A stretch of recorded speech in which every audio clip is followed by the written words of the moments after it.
Welcome back to PLS 510. Today we are going to be talking about interpreting hay analyses, and we're going to use 5 hay samples taken in 2021 that are all going to be very good hay samples. And we're going to have the, the picture of the hay sample and the chemical report, the report from, in this case, Dairy One, a commercial laboratory beside it. And we're going to walk through those and talk about what they mean.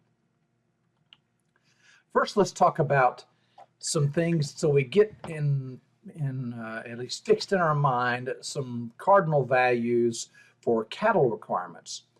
These graphs are from ID 101, Interpreting Forage Quality Reports, which is the University of Kentucky publication. And they are for a 1,000-pound beef cow and a 500-pound medium frame steer. Now, cows are somewhat bigger than 1,000 pounds for the most part in Kentucky right now, even up to 1,500 pounds in some cases.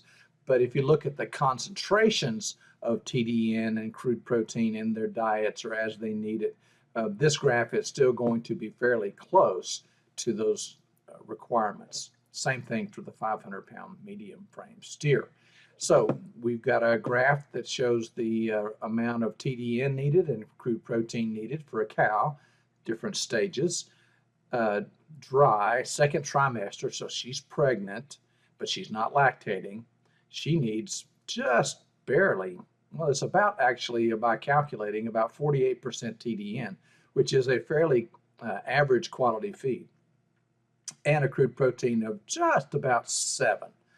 As you move up in her production stage to late gestation, and then when she has calved, and if this gives us 3 different milk levels, then you can see the energy levels move up. So let's just take a look at, to fix in our head, a number to think about, and that is if we have something that's in the upper 50s for TDN for a beef cow, then we're going to be having at least a middle to average or average or better hay, because it's going to take care of the energy needs, which are most limiting in forages. Energy is most limiting. So it's going to take care of the energy needs, even of this mature average milking cow. Now, most cows these days are going to have better milk production than this. So 58% TDN won't do it, and you'll need to be supplementing. But so anywhere in that 58 to 60 is going to be a good hay energy-wise for a beef cow. Taking a look at crude protein, and you can see that for that same cow, they would need about 10% crude protein to somewhere around 11. So well, let's use 60 and 11 as the cardinal numbers for a beef cow, right? For a medium frame steer, then the energy levels just go up quite high as we're trying to put gain on these steers. So let's just use the 2 pounds of gain per day. That's going to be almost 70% TDN. And protein for 2 pounds a day is right about 15, okay? So 70 and 15 for the medium frame steer for them to gain. If we switch gears and talk about horses for a moment, this is from the Animal Science publication, Interpreting Forage, Formulating Rations for Horses.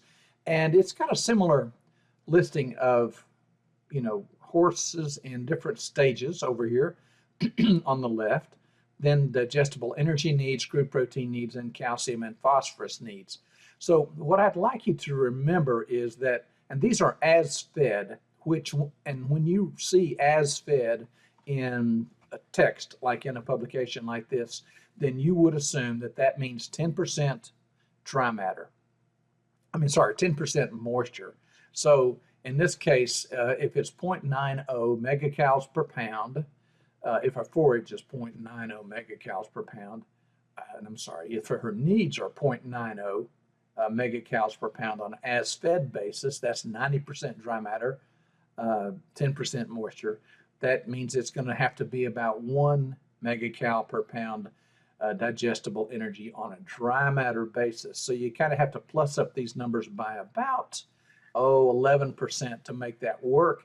But for the most part, we're just trying to get that cardinal value in our heads. So let's just use 1 megacal per pound as the amount of energy needed for maintenance for a mature horse. And when we get up into, we'll say, lactating, then we're going to need something like 1.3 or 1.4 megacals per pound in order for that to take care of the lactating horse. So 1 megacal per pound for a maintenance in a horse, and 1.3 or 4 for the lactating horse. Crude protein numbers go up a little bit greater than we did for the beef cow, which you'll remember was about, let's just go back and look. For the crude protein needs for that average milk to somewhere in there is going to be about 10% crude protein. So if we had 10% crude protein forage, then we're going to be doing pretty good for most classes of cows, okay? And since, to keep this simple, we're just going to talk about mature animals. We're not going to really talk about steers, just because we can only keep a certain number of numbers in our head, at least I can at one time. So again, back for the cow, 60% TDN, 10% crude protein is going to be that number that we're going to say that's a good hay, okay? For a horse, 1 megacal per pound is going to take care of that maintenance for horse. But then let's take a look at the maintenance for the horse. She only needs about 8% protein.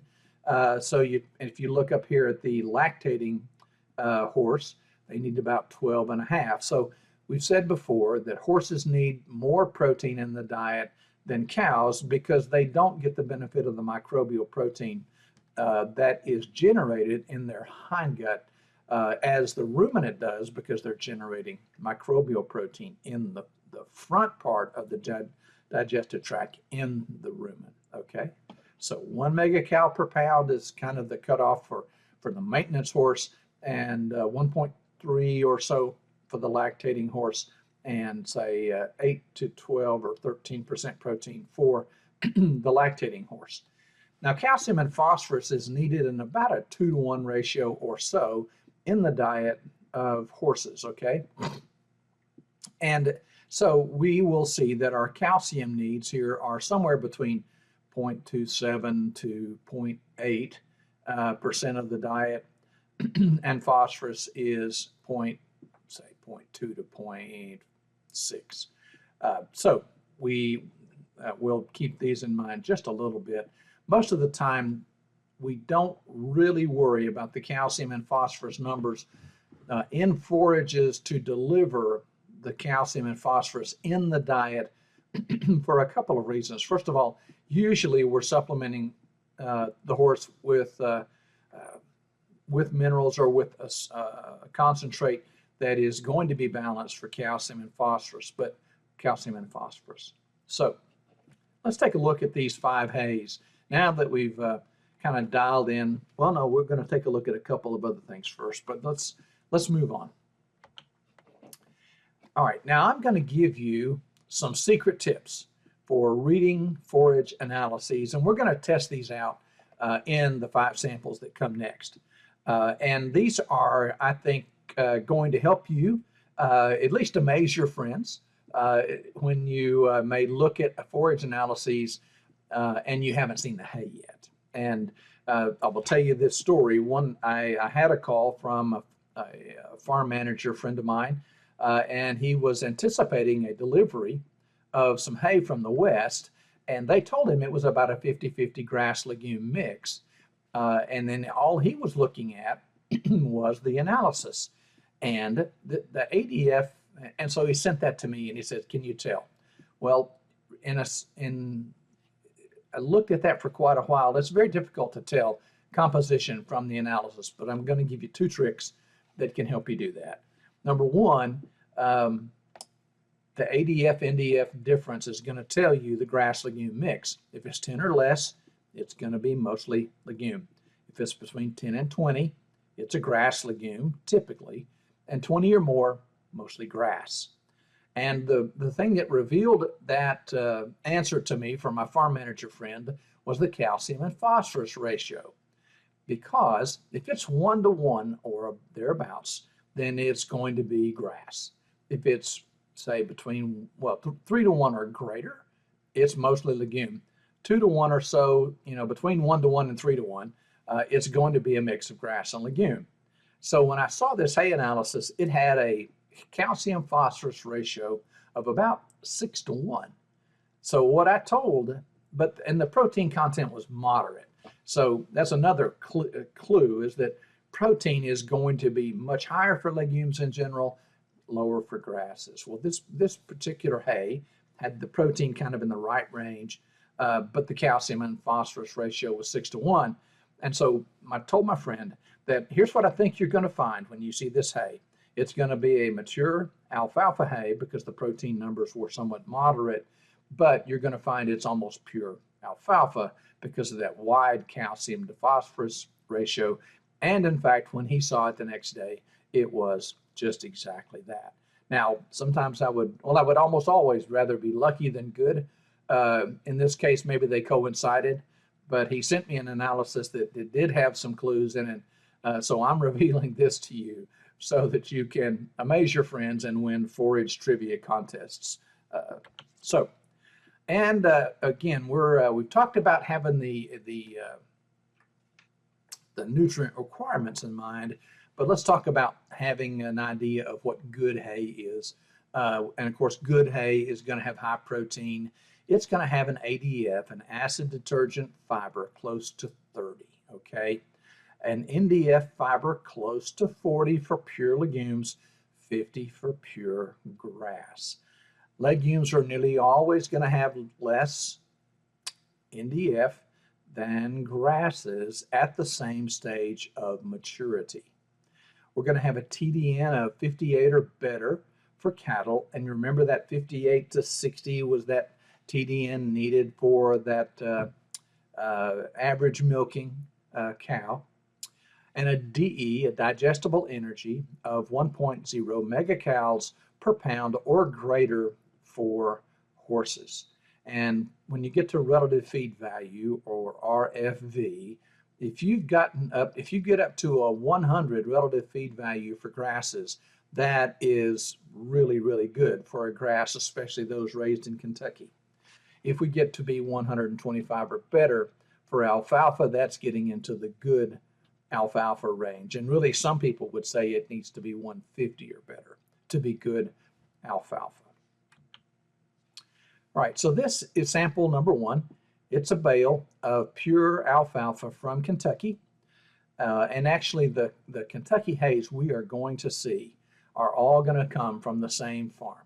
So this is the cross-section of the bale on the left, a close-up on the right, and you can see stems and you can see leaves.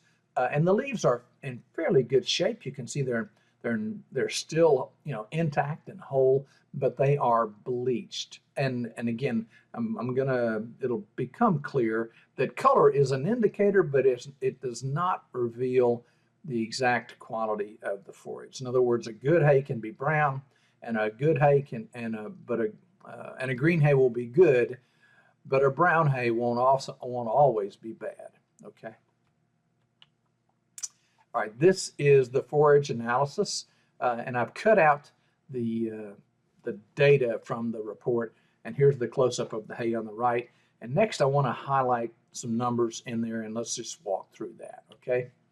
First of all, you're going to notice on any report that you're going to have 2 columns, an as-fed column and a dry matter column.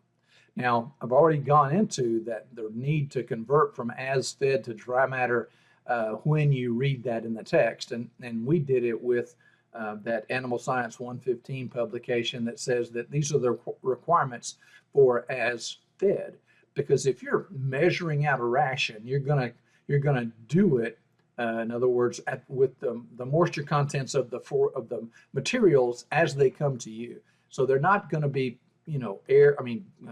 oven dry, right, down to 0% moisture. They're going to have some moisture in them. So for concentrates, we typically assume that's about 10% moisture. For hay, It can vary, but as it turns out, hay that has uh, been allowed to cure fully and sit in a barn for some time will come down to between 10 and 15% moisture in Kentucky. But that's why you've got the two columns. Now, typically, when we're talking about trying to compare nutrient values, we're going to spend all of our time here in the dry matter column. Okay, so let's go through and take a look at some numbers. First of all, crude protein.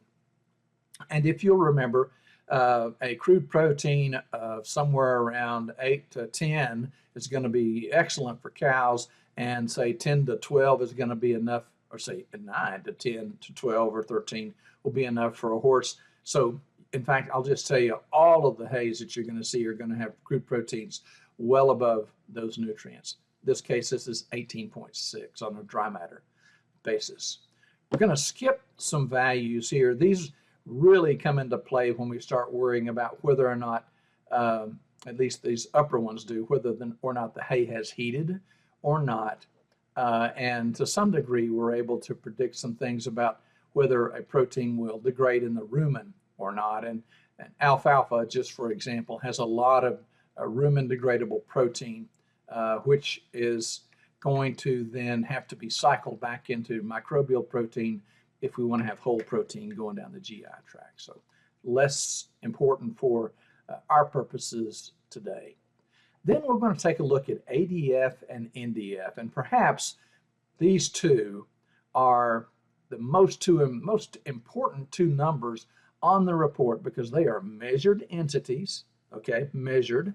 Almost everything else, well, calcium, the minerals are measured, the ash is measured, crude fat is measured, but a lot of the numbers that we use in terms of the crude protein is a calculated number. A lot of the numbers that we use are calculated numbers. Crude protein is, the TDN is, the relative feed value is, the horse digestible energy is, okay? So ADF and NDF are measured entities.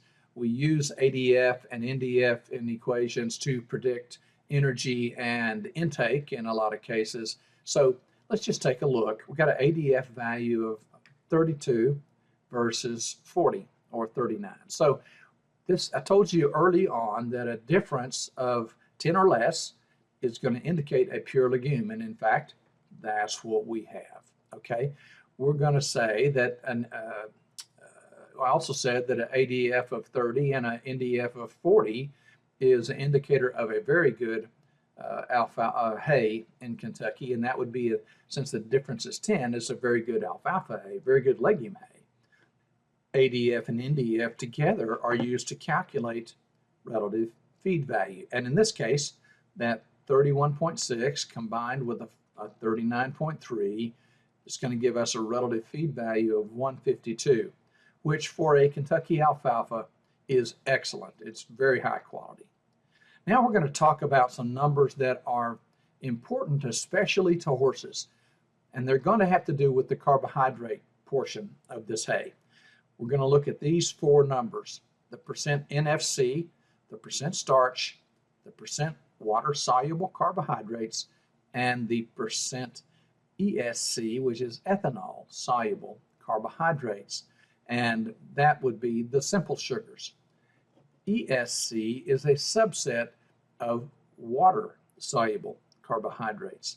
And for the purposes of trying to determine whether or not a hay has low water-soluble carbohydrates for a horse, we're going to combine starch and water-soluble carbohydrates together to come up with the number. And nutritionists have sort of arbitrarily picked a number of 10% for the level of water-soluble carbohydrates that they would desire to have to try to keep from having excess glucose generated into the horse in the stomach and small intestine. So in this particular case, we've got a NFC, the total non-fiber carbohydrates of 31%, starch of 2, water-soluble carbohydrates of 3. So this is a forage that has a lot of non-fiber carbohydrates, some of which are going to be digestible by the horse in the foregut. Okay, now what's the difference between this NFC of 31 and we'll say this total soluble carbohydrates or digestible carbs of 10? That's going to be pectin and a few other more complex carbohydrates that are not digestible by monogastrics. In other words, not digestible in the small intestine and in the stomach. So but they are digestible in the hindgut. So they do contribute to energy, but not in the stomach and small intestine. So NFC of 31 in this case, and the starch of 2, water-soluble carbohydrates of 7.3. A TDN value of 62 for this hay, and which we said was going to be excellent for beef cattle. At this point in time, I need to remind you, or tell you for the first time in case this hasn't been said to you yet, that TDN equations between labs and among labs vary, and they vary greatly. And some are simple calculations from only from ADF, and some are much more complex that we call summative equations that take into account the amount of crude protein and its digestibility and so on. So the TDN value then needs to be interpreted somewhat carefully, and if you are doing this consistently for a client, for example, then you're going to want to know what TDN equation was used for the lab that you send the forage to and how to interpret that number. Again, we've said the relative feed value of 152, which is excellent. This is a pure alfalfa hay. The calcium and phosphorus ratio in this case is between 3 and 4 to 1. So that's consistent with our our little trick to gauge what the content of alfalfa is in this forage, which in this case is almost 100% and probably is 100%. Horse digestible energy in megacals per pound of about 1.14, which is going to be better than that needed for the horse at rest, or a light work horse, or a maintenance horse. So let's move on. This is a bale of hay from the same farm. It's a bale of alfalfa orchard grass, and you can see that over here in the close-up that you can see a bit more grass, but you can also see leaves, and they are also in good shape. This is the hay analysis at a bit more of a close-up there, showing more of the leaves that are present in the forage. You can see that some of these leaves, like this one, for example, have browned off, and that happens with orchard grass in the summer. Some of these are bright green, and of course you can see the alfalfa stems, which in this case are at least looking a little coarse right here. Walking through the forage analysis, we've got that moisture content of about 10, which is again indicating that it is fully stable in storage. It's fully dried out. A crude protein of this alfalfa orchard grass of almost 18%, which is just about the same as that pure alfalfa we saw before. So orchard grass leaves can be quite high in protein, and in this case, coupled with the alfalfa leaves, has kept that protein content for this sample at about 18%.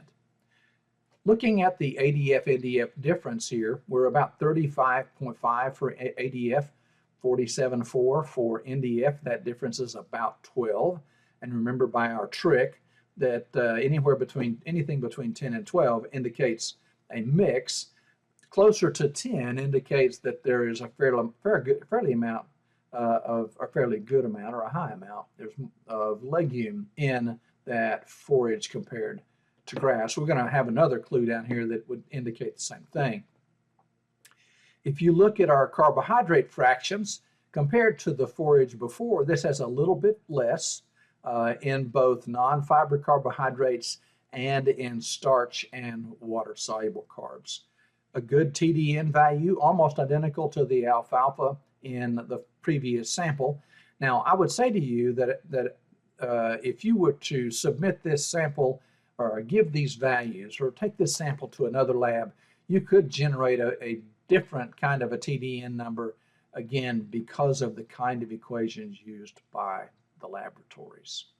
A relative feed value of 120, which was, we said for our good hays, we kind of put an arbitrary value of 125.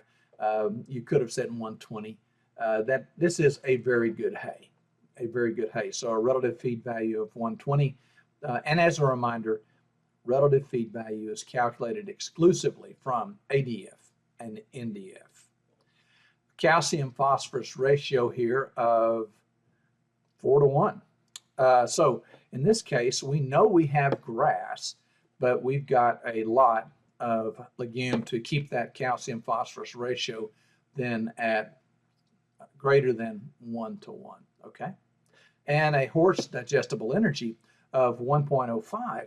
So this is going to be a excellent horse hay, a little lower in energy than the pure alfalfa hay, and certainly enough all by itself for a horse at maintenance.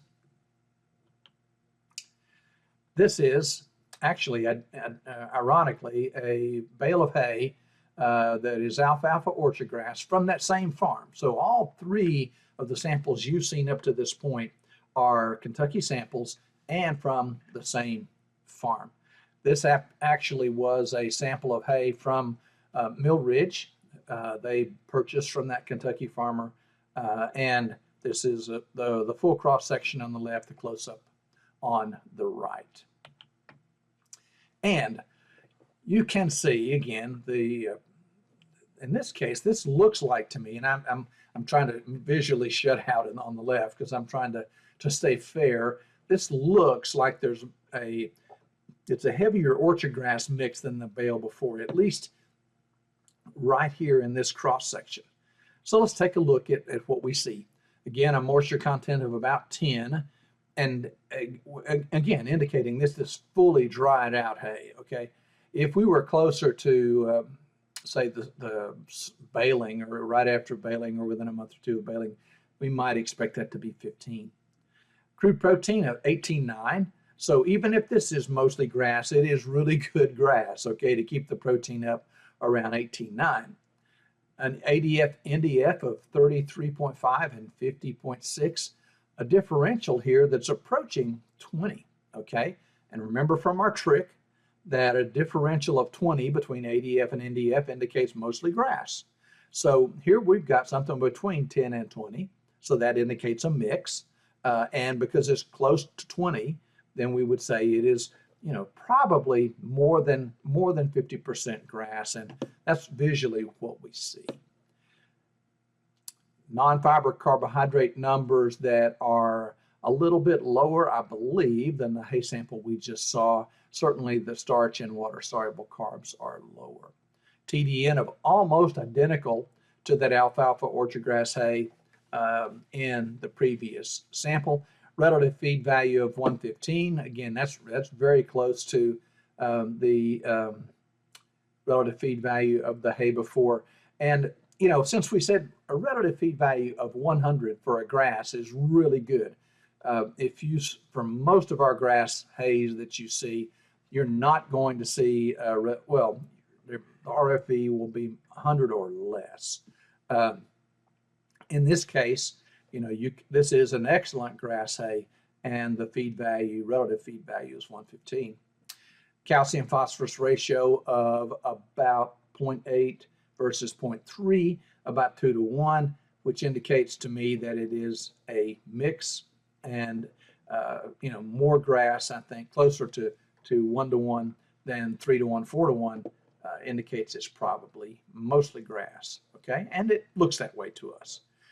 The horse digestible energy of about 1 megacal per pound. So this forage alone would be adequate for that horse at maintenance.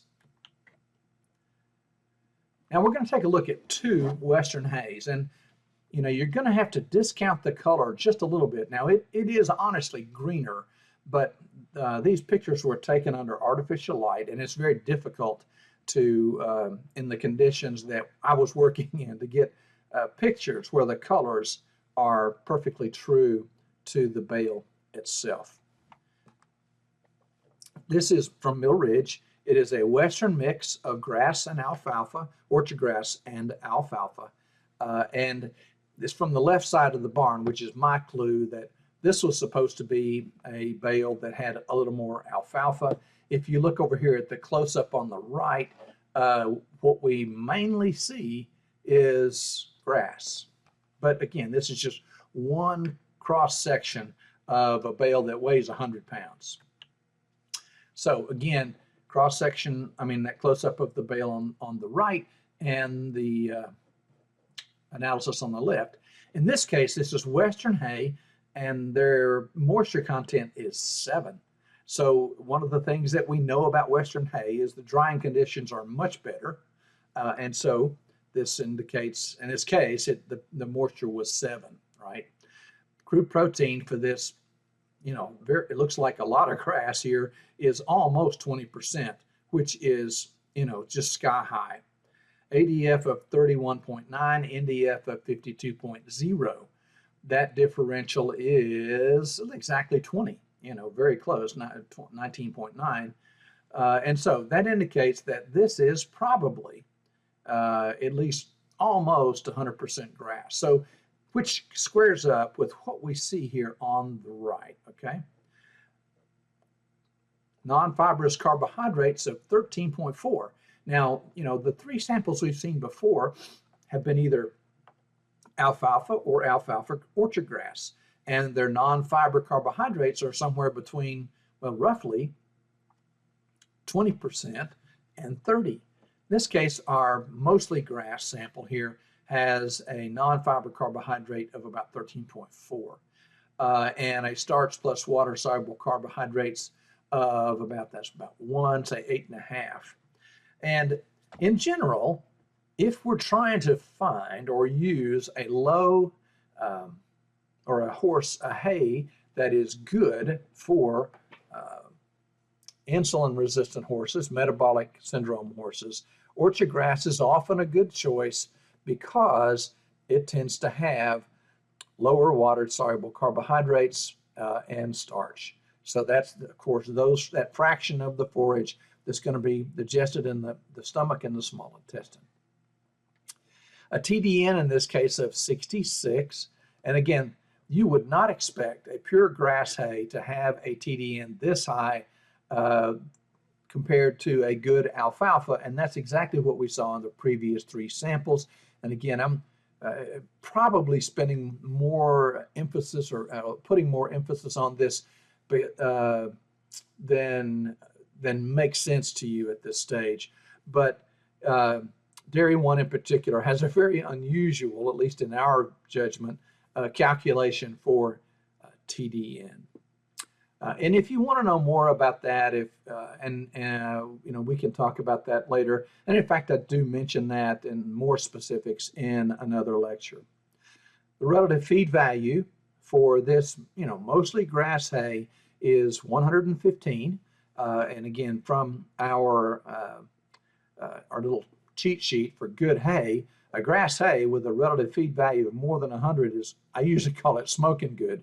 So in this case, this is just an unbelievable bale of hay. Now, there is some alfalfa in it, and of course, Western hays are going to be exceptional. In this case, you can see that it's all leaves, and we see very little, there's a little bit right there, very little of that brown orchard grass leaf that we saw in the Kentucky sample.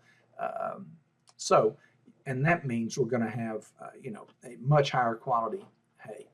Calcium phosphorus ratio of, not quite 2 to 1, well, pretty close. So indicating that, this is mostly grass with some alfalfa in it, and the horse digestible energy of 0.96. So again, a good match just for this hay alone for a horse at maintenance. And the final hay is this Mill Ridge Western mix on the right side of the barn. Now, the interesting thing about this is that if you look at this close-up, this is supposed to be actually a less alfalfa in the bale than the sample we just saw. Okay, but what I see in this little particular cross section is, see those leaves right there? I see quite a bit more evidence of alfalfa, at least right there.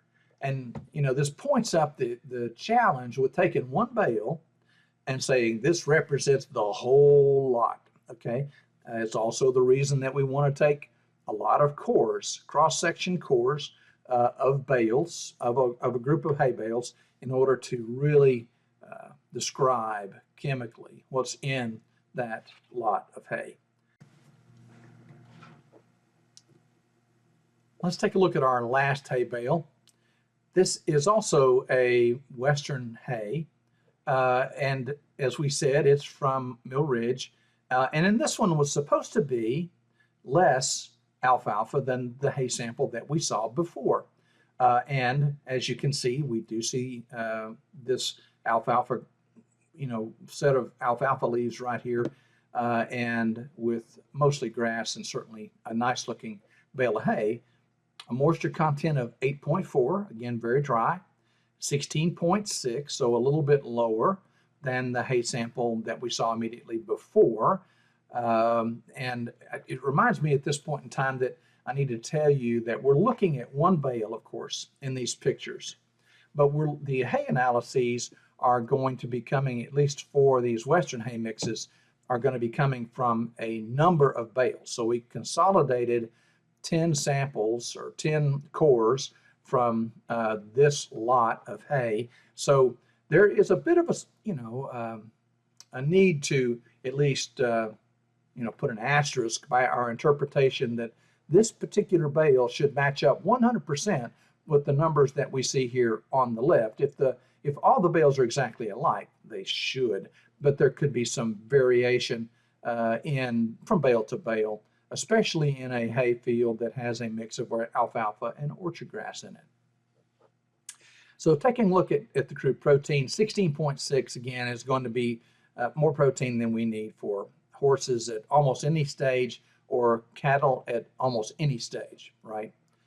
Taking a look at NDF and ADF, the differential between, I guess should say ADF and NDF differential. We got an ADF of 28.7, an NDF of 45.2. That's about, well, that's 29, 16, difference of 16 or so. So that puts it in that middle between, it's not 10. The differential of 10 would be pure legume. A differential of 20 or more would say that's probably mostly grass. This one puts us clearly in that alfalfa grass range, and that's what we see here on the right. Non-fiber carbohydrates of 22.9, starch of 0.6, water-soluble carbs of 14.8. And this is a little different. It looks quite a bit different than the hay sample before, and I'm just going to back up to remind you. This is going to be Mill Ridge, it's kind of probably from the same farm, supposed to be a little more alfalfa in the mix. We got lower non-fiber carbohydrates and lower, in particular, water-soluble carbohydrates than this other sample that we are currently talking about. So let's, and what does that mean? It points up the difficulty of trying to find these really, really low starch plus water-soluble carbohydrate bales. In this case, this one we'd expect it to act very differently when, say, a metabolic horse consumed this set of hay, because we've got this much carbohydrate then that will be able to be metabolized or digested down to glucose in the stomach and small intestine. A TDN number of 66. Again, the TDN calculations vary from laboratory to laboratory. Dairy One has a particularly unusual set of equations for this. And as we will see in another lecture, the we do interpret that TDN numbers with a grain of salt when we look at the labs that return values to us. So if you are working with clientele and you're trying to interpret TDN numbers for them or for your own feeding purposes, then of course you're going to need to know what equation was used and how to interpret that number. Relative feed value of 137. And again, let's go back to the hay before. Relative feed value of 115 compared to 137. So this is another indicator that, in fact, this lot of hay that's supposed to be lower in quality, higher in grass, with less alfalfa, clearly has more alfalfa, at least in the bales that I sampled, because you've got a relative feed value of 137, which is getting up close to, you know, that pure alfalfa range. And a calcium phosphorus ratio that's about 4:1. So you've got a lot of indicators here that there's quite a bit of legume in this sample. Again, that ADF NDF differential of about 16, high relative feed value, 4:1 calcium to phosphorus ratio, and then a horse digestible energy of greater than 1. So again, this hay would be great for horses and would take care of the needs of that maintenance horse for sure. So this is going to conclude this walkthrough of 5 different Kentucky samples and their hay analyses.